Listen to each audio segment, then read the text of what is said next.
Hello friends, Mrs. McBride coming to you live from my kitchen table.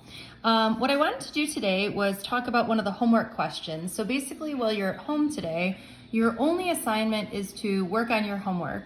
Your homework is due on Friday, so hopefully this will give you plenty of time to get it done.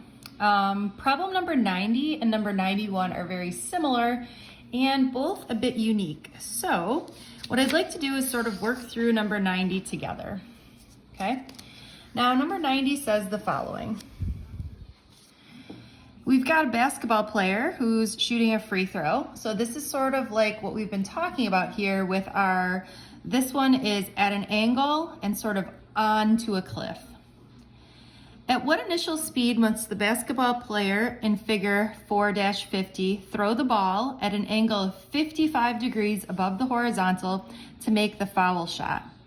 The horizontal distances are, this guy right here is 1 foot, D2 is 14 feet, and the height 1 is 7 feet, and height 10 is 10 feet. Now you might be saying, like, why did they make this picture so complicated? When you get to college, they give everybody the same homework assignment, but they change all the numbers so you can't easily copy. Pretty tricky. So that's why they have all these different numbers, because when the professors assign these homework problems, everybody gets a different value here. All right, so what we're looking for is to make the foul shot, what must the initial velocity be? All right, so let's sort of keep this in view and we will start working. I'm sure you're thinking to yourself, aha, let's go ahead and make ourselves a T-chart. And we've got X, V, and T, and X, V naught, V, A, and T. Okay, so what do we know here? Well, first of all, we know, unfortunately, that we're using everything in terms of feet. So let's figure out some distances. So the change in the Y distance is going to be the change between height 1 and height 2.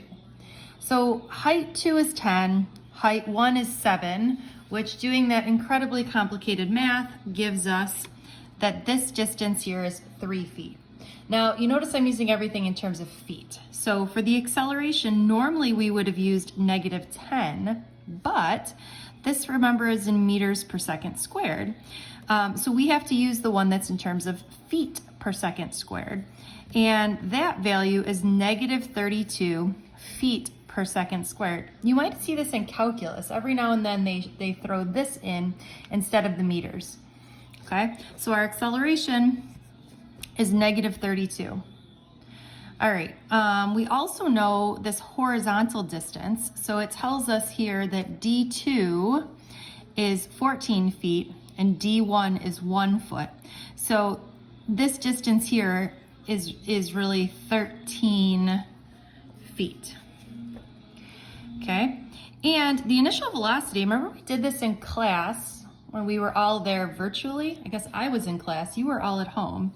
And we said the initial velocity in this case was V naught, because that's what we're looking for, times the sine of 55. And we said over here, the initial velocity is V naught times the cosine of 55. Okay, so I'm gonna move this picture out of view. All right, so how do we solve this? Well, if you remembered, we solved this for time, and we brought it over and plugged it in here, right?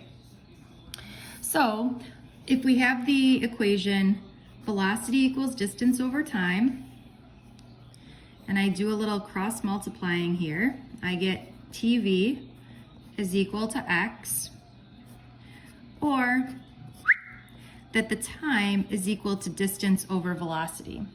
So I would say that the time that this basketball is in the air is equal to 13 divided by V naught cosine of 55. So believe it or not, friends, this is the time. So this is what I'm bringing over here. It's ugly, but it's workable here. 13 divided by V naught cosine of 55. All right, so technically we've got 4 things. So we're looking for the equation without v. Or I'm going to say we're going to use the equation x equals v naught t plus 1/2 at squared. Do you see this t squared? This should be great. All right, so we get that 3 equals, and if at any point you want to stop this video and go on your own and just go back and check, by all means, go for it. All right, the initial velocity in the y direction is v naught sine of 55. And then we multiply by the time, this beautiful looking thing, 13 divided by v naught cosine of 55, plus 1/2 of our acceleration times time squared.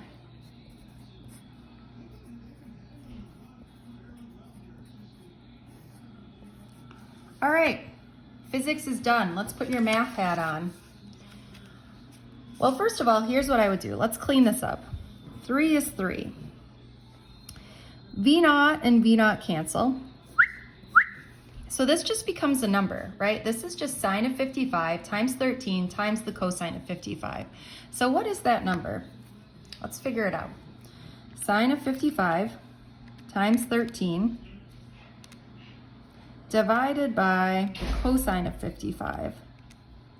Okay, so that mess really just becomes 18.57.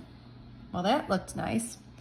All right, now this one here, let's go down here for a second. This really is 1/2 times negative 32 times 13 times 13, right, 13 squared, divided by v naught squared, times the cosine of 55 squared. You with me? So since this thing was squared, we got 2 13s, 2 v naughts, 2 cosines. So this right here is a number. Okay, so what I want to do is I want to figure out, this is going to be negative something, and we're going to be left with v naught squared on the bottom, but 0.5 times negative 32 times 13 divided by the cosine of 55 squared should give us a number. So let's do that. 0.5 times negative 32 times 13 divided by, let's throw in an extra parentheses here just for good luck here, the cosine of 55 squared. Okay, this gives us, like we thought, negative 8219.1. Okay, so how do we solve this? Well, I'm going to subtract 18.57 to the other side.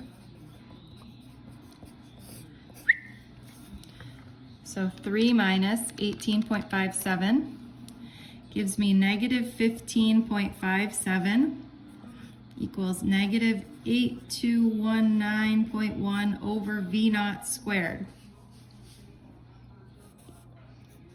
Let's cross multiply here. Who doesn't love to cross multiply, am I right? Negative 15.57 times v naught squared equals negative 8219.1. Let's divide both sides.